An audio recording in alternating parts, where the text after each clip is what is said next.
Hello, EduMagicians. Welcome to the EduMagic podcast with your host, Dr. Sam Fessich.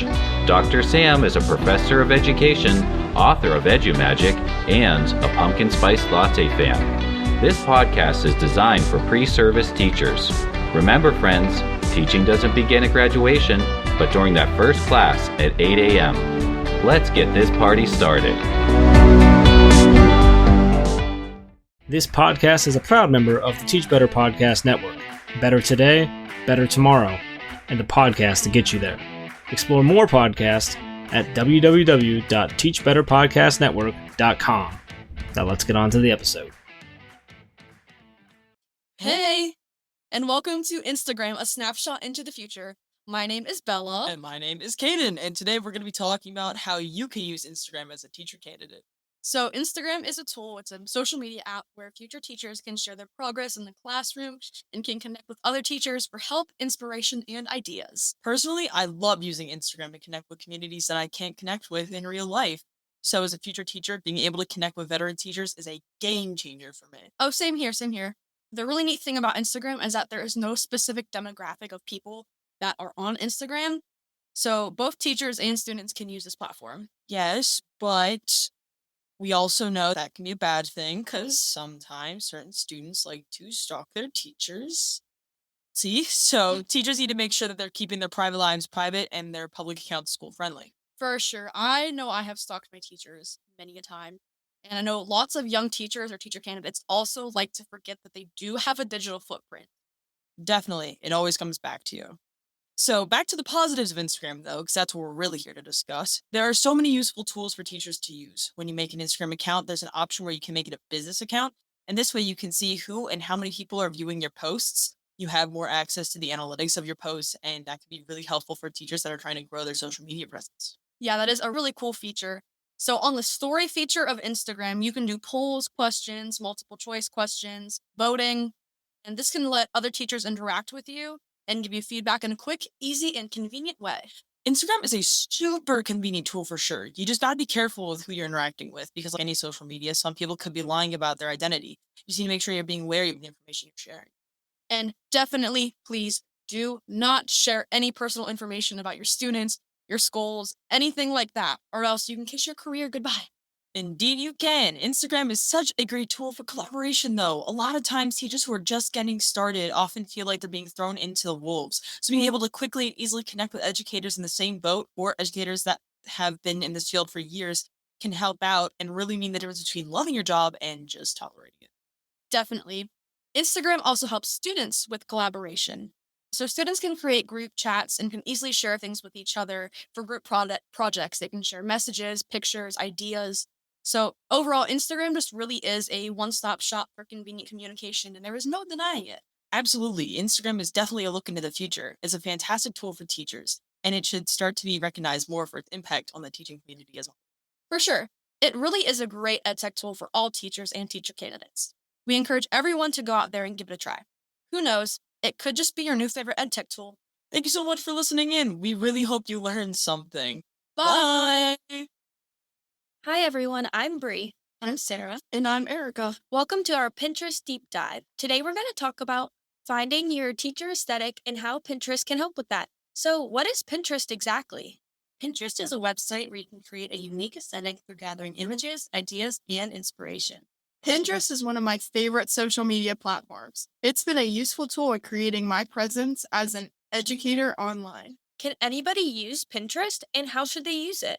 Anybody can use it. For teachers, it can be used to design our classroom and find lesson plan templates, worksheets, or other classroom tools. Pinterest makes this so easy through some of its features. You can find picture collages with related ideas, links to websites and resources, and collections of useful posts that other Pinterest users gather, called boards. I can see why this tech tool is valuable. Are there any challenges with using it that should be considered? Trust me, it could be tricky for some to figure out how to make your own posts, but once I got the hang of it, I haven't had issues since. I think recently there's been a lot of art on Pinterest that has been clearly created by AI. But it's important for all social media and online resources to stay aware of AI and keep up with your AI literacy. I think we've established a good understanding of what Pinterest is. Would you guys want to share how you've used it during your teacher journey? I chose Pinterest as my preferred method of establishing my online teacher identity. If anybody searches my name on Google, they'll come across a Pinterest page that summarizes who I am as a teacher. I love your Pinterest page. Your welcome post seems to really show your personality. What did you include in your welcome post? I compiled images that represent me and my subject. I've also made posts that can act as phone wallpapers and vision boards for lessons. I feel like your posts with inspirational teacher quotes along with cute little school images really get me in the teaching mindset. Yeah, it really sounds like a great way to inspire and make connections with other educators. I've been able to find inspiration for projects from other educators posting on Pinterest, too. Not only do the posts themselves spark inspiration, but they often include links to additional resources. How do you guys think Pinterest can help students? One way I think is that students have the opportunity to get creative while brainstorming for projects or assignments. I agree. Not only can students show their own personalities through their posts, but they can collaborate with others by sharing posts and they have made or what they have found. Can Pinterest help with student engagement and productivity? Absolutely. The creative and customizable element of Pinterest can give students more freedom and can make projects more fun. Pinterest is also pretty easy to use. Whatever they create can be easily shared with other classmates and teachers. Sounds like Pinterest offers both teachers and students a way to express themselves, gather ideas, and create. If you ever need help gaining inspiration for a project or collecting ideas, Pinterest is the perfect tech tool for you. Hi, this is Russ. I'm here with Dakota, and we have an assignment in our SEAL class. We're going to do a podcast on Google Forms and how applicable it is for us and our students. I apologize for any background noise. We are at a student center. Let's do it. All right, so why we chose Google Forms, it felt pretty simple. We both really connected with it. It was really easy to use. We both have our co-op teachers. They both asked us to make Google Forms. So it seemed pretty easy choice to make. Dakota, what did you find that I made you want to pick? I think it's just the simplicity of it. I think it's just, I mean, you got a certain amount of type of questions, and you got multiple choice matching. It's easy, like you get your results instantly. You can customize, you can add pictures, videos, and I think it's just a great benchmark for new teachers. Yeah. I mean, my only real challenge is when I try to link a video and it doesn't work for some reason. I've heard that that's something with I guess a copy and paste issue. Yeah. But, I mean, that's all I ever really ran into. I just think that it's not creative. I think it's very bland. It gives old school history teacher type of feeling when it comes to it. I don't think there's anything attracting when you look at it. Even if you have an image, there's no color. It's just Yeah, gray. I can agree with that. It is kind of Just not. I'd say both. I thought of an example here when it comes to student government or people taking surveys in high schools or schools for their peers. I think that it can be used for kids to get feedback from their peers as well as teachers, obviously for assignments. I completely agree with that. I mean, I wish I would have known about how easily accessible and how easy it is to use when I was in high school. I feel like I could have used it for my own assignments, honestly, just when I had the surveying assignments that teachers would assign and stuff. We never used it. It was always for assignments. We never thought of a student government thing. How it could help students learn and collaborate, like I said, practice quizzes. It's so easy to make and collaborate with. You can have groups of kids just make quizzes for each other, and what value? I mean, obviously it assesses your students' knowledge, and instant grading is a real big thing for me. I like to know my grade after the test, and usually with Google Forms you could do that. And I know that's a big thing for a lot of people. They don't want to be antsy about if they failed or not. I was going to say, it takes us grading it out of the equation, and then, it alleviates that student stress as well, which goes back to it being for both students and teachers. 100%. It does help the teacher out with that. Examples of use, obviously, again, quizzes, exit tickets. I think surveys, like I said, with student government. I think there it is again. Students can get quick feedback. I think that's a big deal for a lot of people. I think a lot of people stress over tests and what they got on it, and I think getting that instant grade helps, as well as the teacher. Even if they're overloaded with grades, just having it grade for them. And so, I mean, I know if you pay for the Google Classroom thing, it'll just automatically put the grade in the book. I personally love the exit ticket using of it because that's what my co-op teacher wanted me to make when I made the Google form. So it hits home a little bit. It's really easy to use. He said he loved the way it worked, so I think I'm going to try to continue using that as for my teaching as well. Yeah, I think obviously we made a Google form, but I think a lot of history teachers do that. Why do we like using it? Again, for me, simple. I'm a very bland person. It's easy, multiple choice. It grades it for me. Feedback. I could see percentages of grades and this and that. I just think I'm a very person of simplicity and easy to do things. I mean, you couldn't have said it any better. It's a very straightforward process. I mean, and you get, again, the feedback instantaneously is amazing. And it will definitely, the students also can use it to help themselves as well. So it's just it's a well-rounded website. Exactly. Anything else? There it goes. Thank you. Good morning and welcome back, everybody. Today we're bringing you Student Voices with Google Sites, and today we'll be talking about all things Google Sites. Yes, we are. Emma, can you explain what this tech tool does? Sure. Google Sites allows users to create a simple web base while integrating activity, like internal team sites, company organizations, project hubs, and simple public websites. Now, could you tell us who can use this platform? Yes, this platform can be used by everybody. Students use this site to review content that was given to them by their teachers, as well as the teachers who can produce content for students and parents to see. Educators can take advantage of Google Sites to show their community who they are and all the good things that they have achieved. That's right. Now, about the available tools to utilize. On Google Sites, you can photo import, embed, add social links, add YouTube videos, and text-to-speech. As well as anything Google can be simply integrated in the site, like Google Calendar, Maps, Docs, Slides, Sheets, Forms, and Charts. It's a great tool for simple layouts and having pictures with explanations. Those are such great ideas, Emma. Google Sites also includes helpful accessibility features like text-to-speech and voice typing, which can support students with learning disabilities. Text-to-speech allows students to have written content be read aloud, which can also help those who struggle with reading or processing text. Voice typing can also be useful because students can speak their ideas rather than typing, making it easier for those who have difficulty with writing or spelling. Although I will mention, it can be sometimes tricky when you're trying to transfer content from Google Sites to other websites or platforms.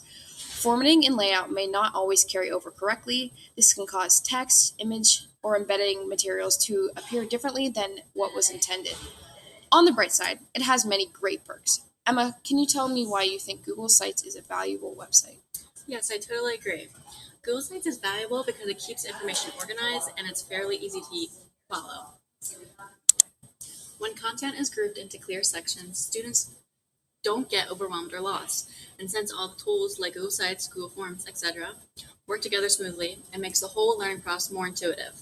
Now that we know all the valuable things, what problems can this tool solve? So sometimes it is hard for students to learn when content on their slides are cluttered and confusing. But when we organize our content into sections, everything is in one spot with easy-to-read labels.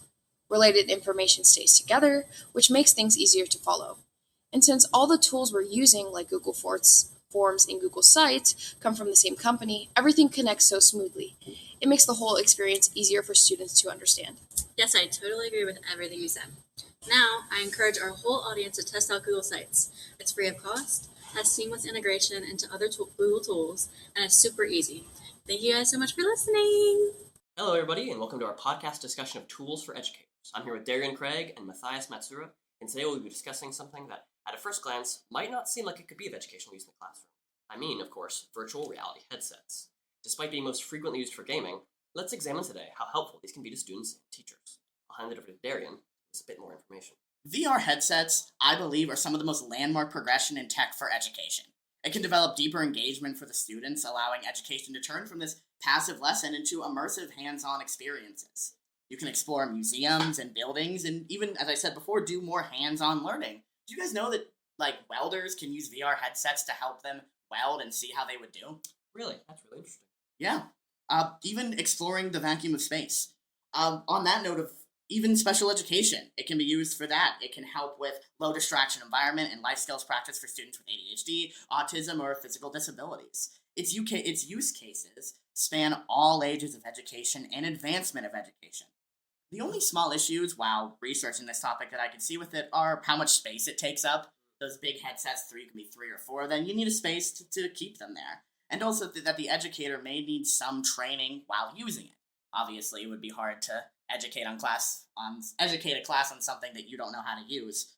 Absolutely. Also, Wi-Fi stability, but I think that happens in a lot of modern classrooms anyway. Yet I think all of this is heavily outweighed by the experiences it can deliver to students. And you don't even have to center an entire lesson around it. You can always blend it with regular teaching or do a smaller and focused lesson on it. Now, I talked about it a bit before, but I'm going to toss it over to Matthias to go deep into all of the use cases for VR. Thanks, Darian. So one example of VR use in the classroom would be to utilize programs like History View VR to allow students to have an immersive opportunity, like Darian mentioned earlier, to explore different national and international historic sites. Another example of VR use in the classroom is through augmented reality, or AR, as students can do different activities such as drawing on a piece of paper and then being able to create and interact with their drawing on a VR headset or smart device using programs like Panaform. Interesting. By using VR and AR, students are able to have an immersive learning experience, which is an extremely potent way for students to learn. Having a seemingly direct contact with abstract concepts or historic events allows students to experience different sensory stimulations involving sight, sound, and even touch. This type of learning experience is impossible to achieve with traditional learning practices involving reading and experiencing lectures. It engages students in a way that makes learning fun, which is a wonderful way to achieve productivity. And now I'll hand things back to Trent. Thanks, Matthias. Well, that's all we have for today. Overall, the use of VR technology in the classroom has many beneficial uses, and one of the most entertaining, engaging, and educational ways that technology is able to be used in the classroom. I would encourage all teachers and educators to at least examine the tool for use in their classroom. Thanks for listening. Have a rocktastic day!